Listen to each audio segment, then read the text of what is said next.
Hello, cảm ơn tất cả các thính giả ở khắp nơi trong cái chương trình TNP ngày hôm nay. Chúng tôi có mặt ở đây để phỏng vấn một trong những nữ dân biểu đại diện cho district của chúng tôi, đó là bà Michelle Steele. Và xin phép quý vị, cuộc nói chuyện ngày hôm nay của chúng tôi sẽ nói bằng tiếng Anh. Sau cuộc nói chuyện này tôi sẽ chuyển dịch tất cả các câu chuyện của chúng tôi cho quý vị hiểu hơn. Do đó thì quý vị kiên nhẫn, đừng có đòi hỏi chúng tôi phải dịch liền, tại vì không có thời gian, bà Steele không có thời gian. Do đó tôi quyết định là phỏng vấn hoàn toàn bằng tiếng Anh, và sau đó là chúng ta sẽ có một cái cuộc dịch bằng tiếng Việt. Cảm ơn tất cả khán giả rất nhiều. Hello, Michelle. This is TNP channel, so we are on the audience of the TNP channel. Would you like to say hi, hello to our audience and your voter in your district? Hi, all the viewers. I have the most Vietnamese people outside of Vietnam in my district, and I'm very honored to, represent you, and I'm just so grateful. So I know this time from the beginning of the year until now, you so busy because the Republican they got the majority now in the Congress, so a lot of bill, a lot of job to do. But I know you've been assigned in the Human Rights Commission and the committee, especially in China, right? Can you tell us a little bit about that? So you know what? I've been doing a lot of work for our constituents. First bill was actually abolishing IRS, giving them defund 87,000 additional IRS agents. That was my first bill started. And then, standard deduction, higher standard deduction for middle income or low income families. That's what I said. And then since last 2.5 years that I've been on executive commission, that's for the actually CCP, the human rights violations, but we work a lot for Vietnamese Americans, because since that I am a co-chair for Vietnamese caucus, that we've been working on it, and we've been working very closely with Vietnamese community here in the United States, that how we're going to work together, that we're going to stop human rights violations in Vietnam. But right now you're in the subcommittee, especially for China and the U.S. Relationship, right? So they got something coming up on this week, and I believe that you got to know that yet, and you do something, because this week Apple, iTunes, and Spotify, they delete all the songs so-called "Glory to Hong Kong." The song from I believe it's 2019. It become very popular on the protest there. So you are responsible because you are a member of that committee. So what you got to do? So I'm on two different committees. One is for the human rights violation side. One is on select committee on China, because we've been seeing CCP's aggression out there. And that just itself, that going after, they said, by 2027, CCP's government actually ordered their military service to take over Taiwan. That's very dangerous. And second thing is, Chinese, Communist Party has been stealing a lot of intellectual properties. It cost our taxpayers over $600 billion. $600 billion? Yes, yes. And then third, we always talk about human rights violations.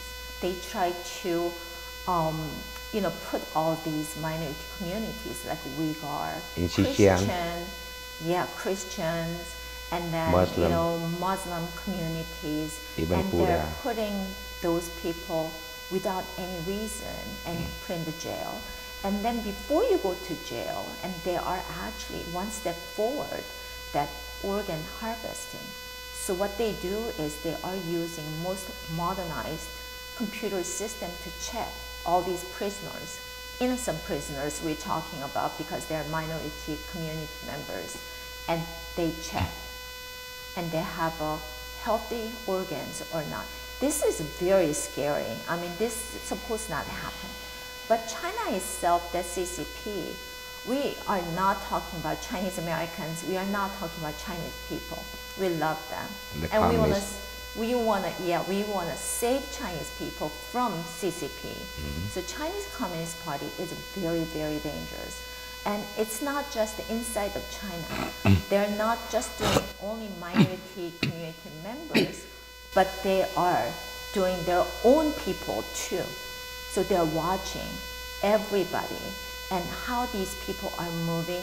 There's just one comedian just got jailed because he made fun of Chinese Communist Party. What's going on with that? And then in the United States, they try to influence our college students. So they are promoting their CCP propaganda. I mean, you name it. I can just talk about it all day. It's just so infiltrated inside of the United States. So yesterday, I believe that Mike Gallagher, the chairman of the committee, he told that the 2027 is the ending of the Taiwan and China war, not the beginning. So what the data he based on that DNI, CAA, what, and he said that, you know, because you're in the committee. Yeah, in the committee that, you know, we already got the report from China that what CCP wants to do, they are not ready at this point. But they already have more Navy ships than United States. They're building 350. their defense. So they have many, many more, and they're building it. They're still building it very fast pace. So what they said was by 2027, they are ready to take over Taiwan. But yeah, I know they said that they always mention about that. But yesterday, I believe that the chairman of the Select Committee for China, he said that 2027 is the end of the war, not the beginning of the war. We won. We actually don't want to have any war, let me tell you. So that's why deterrence is the most important part. So Select Committee on China, what we are doing is we're going to deter, make sure that it's not going to happen. That's the reason that actually I introduced a bill called Taiwan Democracy Defense, Land Lease Act. Yeah, I remember. That's going to be helpful. First, we are giving the warning to China, CCP, that don't even think about it. Second, that if you do it, we are ready to support Taiwan. Third, that we are actually supplying all those war supplies. So that's my bills telling them, and hopefully that's going to pass on the floor. So make sure that we are seriously thinking about it. So it's not the end of war, or it's not beginning of the war. We should not have any another war in the world. I believe is the Congress, the strategy is to try to deterrence the China, not attack Taiwan. Right. We not try to increase the conflict. But one of the news from the Taiwan State Department, and they mentioned about we build the plan to produce the weapon in Taiwan, except we transfer and deliver the weapon in Taiwan. Is it true? You know what? I don't know exactly, because this is from the Taiwan State Department. They said that they discussed with the Biden administration. I hope so, because last December I visited Taiwan, and at that point their mandatory military service was 4 months. They cut down to 4 months. We actually talked to President Tsai. Like creating 1 year right now. Exactly. So we suggested that 4 months is the way too short. So we talked to President Tsai, we talked to Vice President Dr. Lai, we talked to Defense Department. 4 months you cannot really train anybody there. So you know what? Right after we came back, it became 1 year mandatory military service. That's really good start, because it's not like Ukraine, right? Because Ukraine, you know what? Right, Ukraine is actually surrounded by NATO countries, but Taiwan is an island. It's an island, and if something happens, it takes time to get there.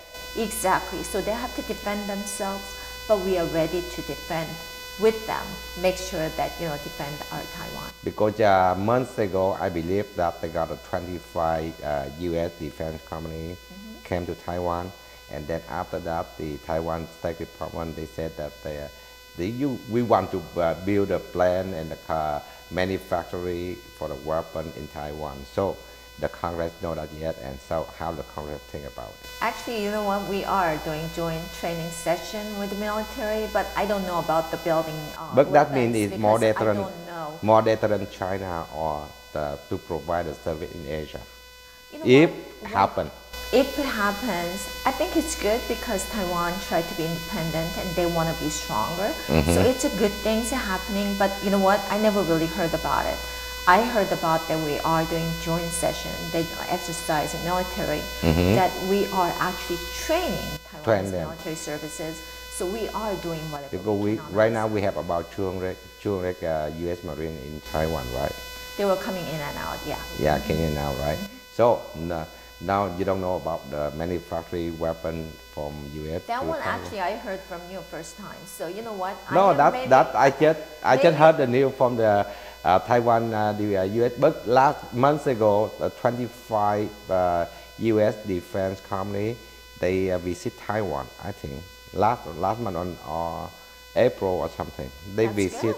Yeah, that's why I think when the Taiwan Taiwan State Department they said that MOFA they mentioned that. But just one thing, let's make really clear because we don't want to have another war. So Biden say, when they asked Biden say, if China attack Taiwan and we going to intervene directly, and he said yes. So what do you think in the Congress? We go involved directly or just indirect to help Taiwan? Look we like have Ukraine. to directly help Taiwan, but only thing is right Send now our troops there. actually the Secretary of State that Blinken is in China and talking to Chinese people. Hopefully it's not apology tour. It's going to be like making very clear and leaving them that really clear message, because right now, that until now, the Biden administration was so weak on that policy. Yeah, so we really that's have why. to look at that. You know what? Why you are very much you know what? When you are United States, you have to show how strong United States is and who are our allies. And you know what? So far, now I'm going to China. Let's see what kind of things were, Today he's in China right now. Exactly. And then he just said try to keep the communication, but they deny it. So what you keep it for? That's what I'm asking you. Exactly what's happening. Hopefully next couple of days we're going to find out what kind of communications or what kind of conversation went on. They deny it. I just want to make sure that, you know what, we are clearly looking at what CCP's been doing, their own people or minority communities, and then why they want to expand their country after Taiwan. Then look at, we have South Korea right there, Japan right there, Philippines. Where are they going to stop? And you know what, that's the beginning. So maybe that's the beginning of the war that, you know what, we should not have that war. You know what, based on the data from DNI, from the CIA, from FBI, they all say that China right now is the biggest threat to US. But right now, Biden doing the policy, I don't know, is it the right direction or not, but he tried to be soft to China. So what do you think? You know what, I think we should give them clear message. First, don't ever even think about attacking Taiwan. Second, stop stealing our intellectual properties and those personal data.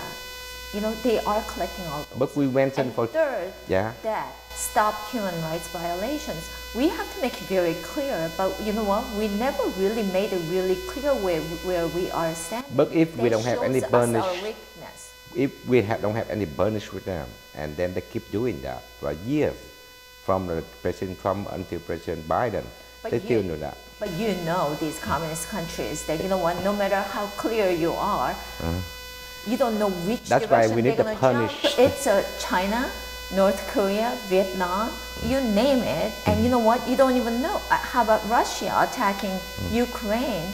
I mean, it's just almost obnoxious. But the Congress, we have to punishment them. We have to put some touch policy, law, bill to give them the strong message. Well, you know, we've been already having sanctions. And we've been having communication with other allies that what they have to do against China.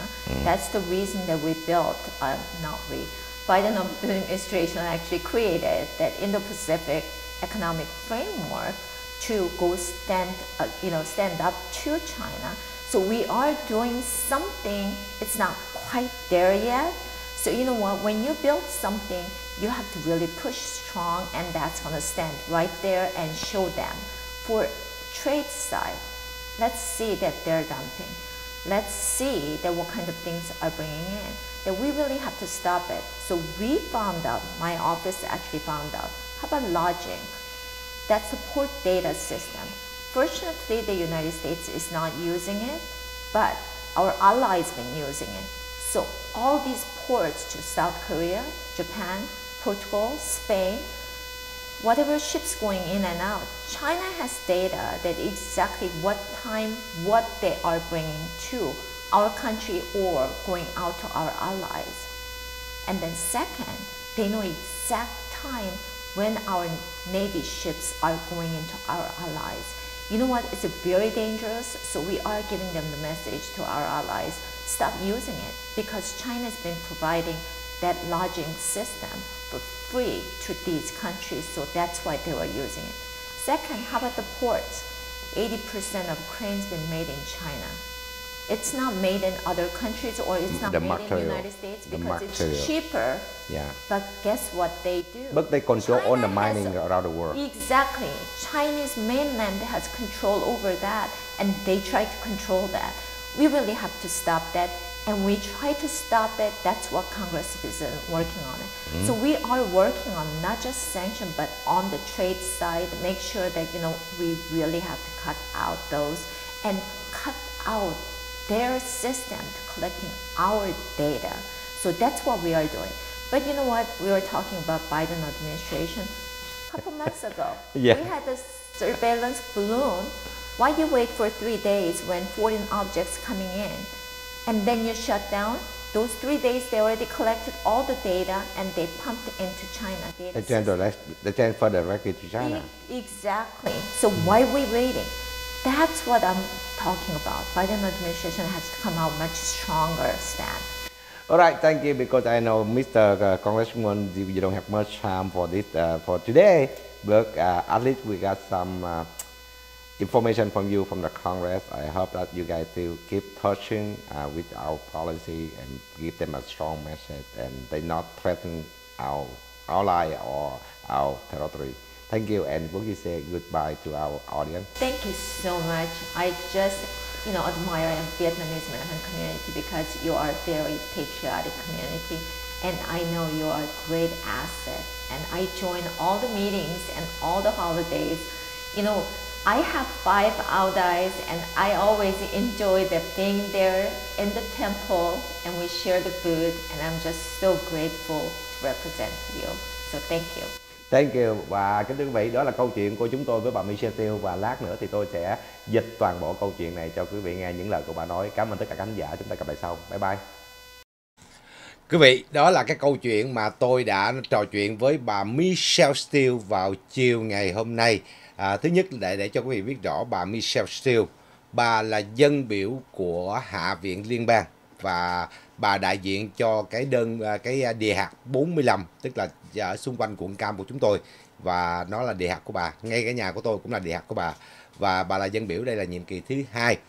Bà đắc cử là vào cái nhiệm kỳ đầu tiên trước đây rồi, và bây giờ là nhiệm kỳ thứ 2.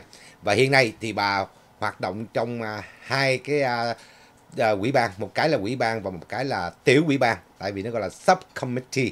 Thì thứ nhất là bà chính thức nằm trong cái ủy ban đặc trách về nhân quyền, và là một cái ủy ban đặc trách về phía của Trung Quốc. Và thứ hai là cái tiểu ủy ban là đặc trách về vấn đề đối phó với lại Trung Quốc, tức là Đảng Cộng sản Trung Quốc.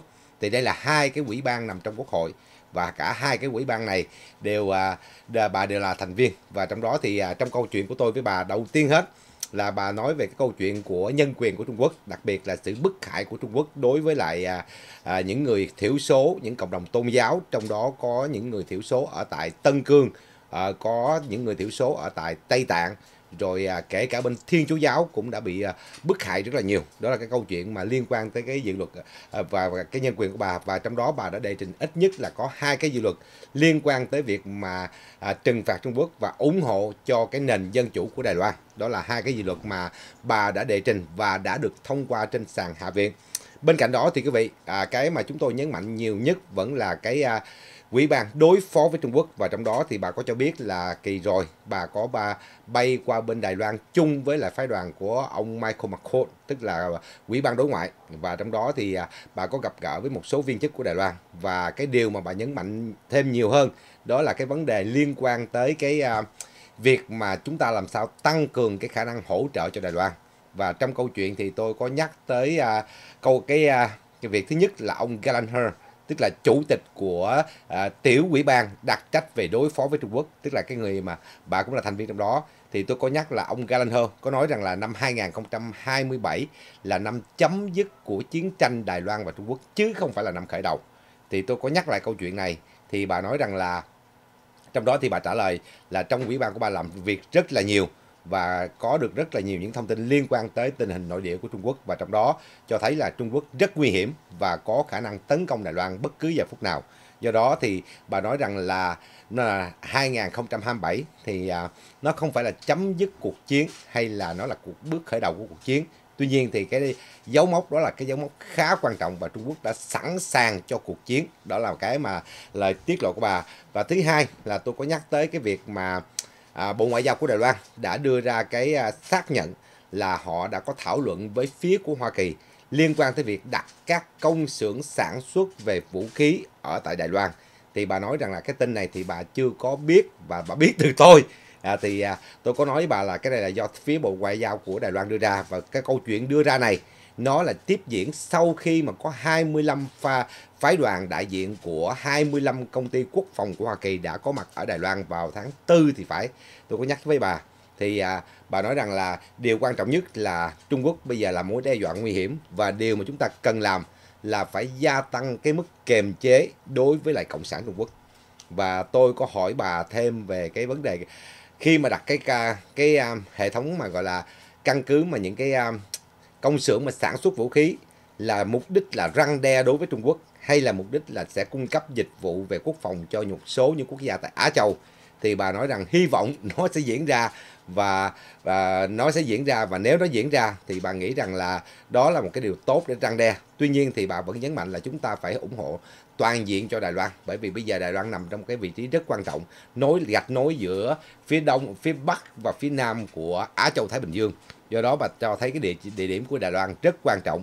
Câu chuyện này thì quý vị, đó là những câu chuyện mà tôi đã thảo luận với bà. Bên cạnh đó thì bà cũng nói rằng là chúng ta phải tìm cách và chúng ta đã lên tiếng rất nhiều lần và gửi thông điệp cho họ rất nhiều lần về việc chấm dứt tình trạng hoạt động gián điệp, chấm dứt tình trạng gọi là đánh cắp các sản phẩm trí tuệ của Hoa Kỳ, mà bà nói rằng là chúng ta đã bị thiệt hại trị giá là 600 tỷ Mỹ Kim. 600 tỷ Mỹ Kim chúng ta đã thiệt hại vì những cái trò đánh cắp bí mật thương mại, đánh cắp các cái sản phẩm trí tuệ của chúng ta. Thì đó là cái câu chuyện mà bà chia sẻ ra. Bên cạnh đó thì tôi có đề cập tới một số những vấn đề khác, đặc biệt là tôi có đề cập tới cái công ty Apple và công ty iTunes và kể cả Spotify đã xóa đi cái bản nhạc Glory to Hong Kong theo yêu cầu của Cộng sản Trung Quốc. Thì tôi có nhắc bà chuyện này, tuy nhiên có vẻ như bà chưa nắm rõ cho nên bà cũng không muốn nhắc tới chuyện này. Có lẽ bà chưa nắm rõ thông tin đó. Và bên cạnh cái việc mà câu chuyện của Đài Loan thì bà cũng nhấn mạnh tới cái việc mà rất là cảm ơn cái khối cử tri gốc Việt, bởi vì những người cử tri gốc Việt lúc nào cũng là song hành với bà. Và đáng lý ra chúng tôi có cuộc nói chuyện dài hơn, nhưng mà bởi vì cái cô phụ tá của bà cho biết là chúng tôi chỉ có khoảng 20 phút mà thôi. 20 phút mà thôi, đáng lý là chúng tôi có được khoảng 30 phút nhưng cuối cùng chỉ còn có 20 phút mà thôi. Do đó thì tôi chỉ đành phải tạm thời là tập trung vào câu chuyện của cái ủy ban mà bà phục vụ, đó là tiểu ủy ban đặc trách về đối phó với Trung Quốc, là cái câu chuyện chính. Tuy nhiên thì tôi có hẹn với bà là trong cái kỳ tới khi bà về lại Orange County lâu hơn thì chúng tôi sẽ dành ra khoảng 1 tiếng 2 tiếng đồng hồ để thảo luận tất cả những vấn đề liên quan. Trong câu chuyện của tôi với bà thì bà cũng nhắc và tôi có đồng quan điểm với bà, và tôi cũng đã nói rồi là tại sao Antony Blinken lại phải bay qua Trung Quốc làm gì. nó không mang lại một cái giá trị nào hết. Và câu hỏi của bà đặt ra cũng giống như câu hỏi của tôi đặt ra, là tại sao phải stop, tức là phải tiếp tục tìm cách đối thoại với Trung Quốc trong khi họ không muốn đối thoại với mình. Thì cần chi phải, thì bà cũng nói là đây cũng là câu hỏi mà bà đặt cho chính quyền của Joe Biden, là tại sao phải đi, trong khi cái tư thế chúng ta phải mạnh mẽ, là chúng ta phải có một cái tư thế mạnh mẽ hơn, còn bây giờ cái tư thế này gần như là đi năn nỉ. Thì quý vị, đó là những cái câu chuyện mà tôi với bà đã thảo luận trong vòng có 18 phút thôi. Chưa tới 20 phút nữa, 18 phút thôi. Tại vì sau đó bà phải có một cái hẹn khác bà chạy. Tại vì lần này lịch bà về Orange County thì rất là tight, tức là rất là chặt chẽ. Quý vị biết ngày hôm qua thì bà cũng đã xuất hiện trong cái cuộc họp báo của ông Kevin McCarthy, là chủ tịch của Hạ viện, cùng với một số dân biểu khác. Và ngày hôm nay thì tôi tranh thủ là hôm qua tôi có hẹn trước, do đó ngày hôm nay bà dành ra được khoảng 20 phút. Tuy nhiên thì lần tới chúng ta sẽ thảo luận nhiều hơn. Thứ nhất là cái công việc đối phó với Trung Quốc. Và trong cái câu chuyện này thì tôi có dành ra 10 phút. Tại vì tôi có nói với phụ tá của bà là tôi xin bà, đáng lý tôi xin bà 40 phút, nhưng mà cuối cùng chỉ được có 30 phút thôi. Là 10 phút đó là tôi đã đưa cho bà xem một cái bức tranh khác về tình hình của Việt Nam. Tôi giải thích về cái hệ thống bộ ngoại giao của Hoa Kỳ bắt đầu từ năm 1995, từ thời của ông Pete Peterson. Khi mà ổng là trở thành đại sứ đầu tiên của Hoa Kỳ tại Việt Nam, ổng đã tạo ra một cái hệ thống quy tắc làm việc ở bên đó. Và những đời đại sứ sau họ không thay đổi cái quy tắc đó, cho nên nó dần dần nó trở nên thỏa hiệp với lại lực lượng công an Cộng sản Việt Nam.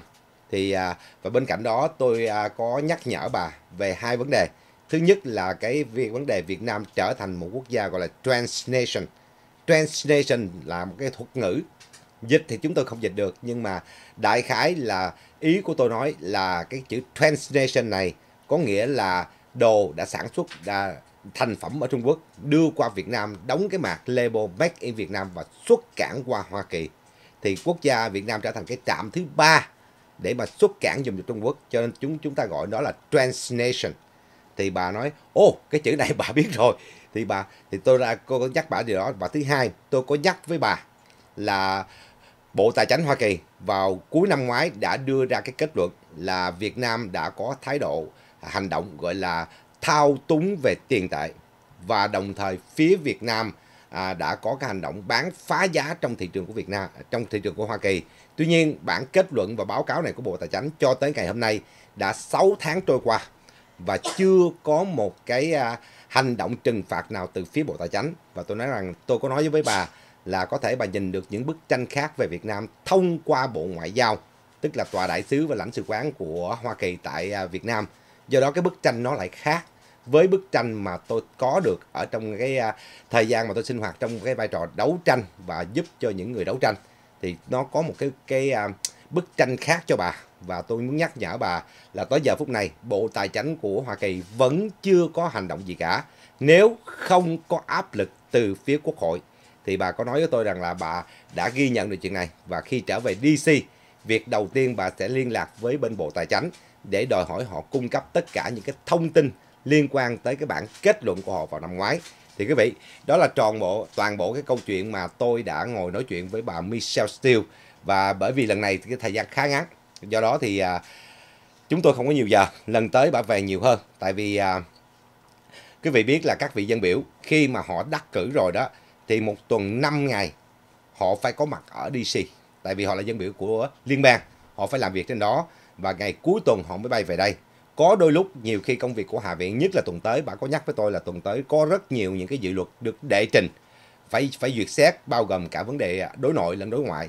Do đó thì chưa chắc là là cuối tuần là bay về được. Do đó thì thường các vị dân biểu là như vậy. Ví dụ như những người mà đắc cử ở tiểu bang thì California thì họ phải làm việc ở Sacramento và cuối tuần thì họ mới bay về với gia đình. Còn bình thường là họ phải làm việc ở trên đó. Và quý vị biết có những cái dự luật mà tranh cãi gay gắt và bỏ phiếu nhiều lần, đôi khi nó kéo dài cả nửa đêm. Họ cũng phải thức tới nửa đêm để mà cho hoàn tất cái dự luật theo cái thời gian. Ví dụ như vừa rồi quý vị thấy là phía Hạ viện thông qua cái dự luật mà tháo dỡ cái giới hạn nợ trần quốc gia. Thì quý vị, các vị dân biểu đã phải làm việc suốt đêm để mà kịp thời để họ thông qua cái dự luật đó, để mà có thể đáp ứng được cái yêu cầu là không có bị phá và bị vỡ nợ ở quốc gia cũng bị vỡ nợ. Thì quý vị thấy đó là công việc của những vị dân biểu. Tuy nhiên thì tôi có hứa, bà có hứa với tôi là đợi cái đợt tới về lại Orange County nhiều hơn, thì cái người phụ tá của bà là Stephanie có nói chuyện với tôi, thì nói là để sắp xếp để chúng ta có cái thời gian rộng rãi hơn. Thì trong đó tôi sẽ đề cập rất nhiều vấn đề. Thứ nhất là cái vấn đề của Cộng sản Việt Nam, và thứ hai là cái vấn đề của những cái ủy ban mà bà phục vụ, trong đó đặc biệt là cái ủy ban đặc trách đối phó với Trung Quốc. Thì quý vị, đây là một cái tiểu ủy ban được lập ra nằm dưới quyền quản trị của ủy ban đối ngoại của Hoa Kỳ. Thì quý vị, đây sẽ là một trong những cái điều khá quan trọng mà chúng ta trong thời gian tới sẽ làm việc. Cảm ơn tất cả các thính giả rất nhiều. Đó là đại ý toàn bộ câu chuyện của tôi với lại bà Michelle Steele. Hy vọng rằng là quý vị đã hiểu rõ câu chuyện, bởi vì thời gian ngắn lắm, tôi không thể nào vừa nói tiếng Anh xong rồi vừa dịch tiếng Việt, nó mất cái thời gian của phỏng vấn và chúng ta không có nhiều chi tiết. Do đó tôi dành toàn bộ cuộc phỏng vấn bằng tiếng Anh, rồi sau đó cái cuộc nói chuyện thì đúng hơn chứ không phải là cuộc phỏng vấn, một cuộc nói chuyện thì đúng hơn. Rồi sau đó tôi chuyển dịch bằng cái kiểu này cho quý vị hiểu hơn. Cảm ơn tất cả các khán giả rất là nhiều cho cái chương trình của chúng tôi ngày hôm nay, và tôi sẽ trở lại cùng tất cả các khán giả ở khắp nơi trong chương trình kế tiếp của TNP Channel. Xin quý vị và các bạn nhớ đón nghe và theo dõi. Mến chào các khán giả, chúng ta gặp lại sau. Bye bye.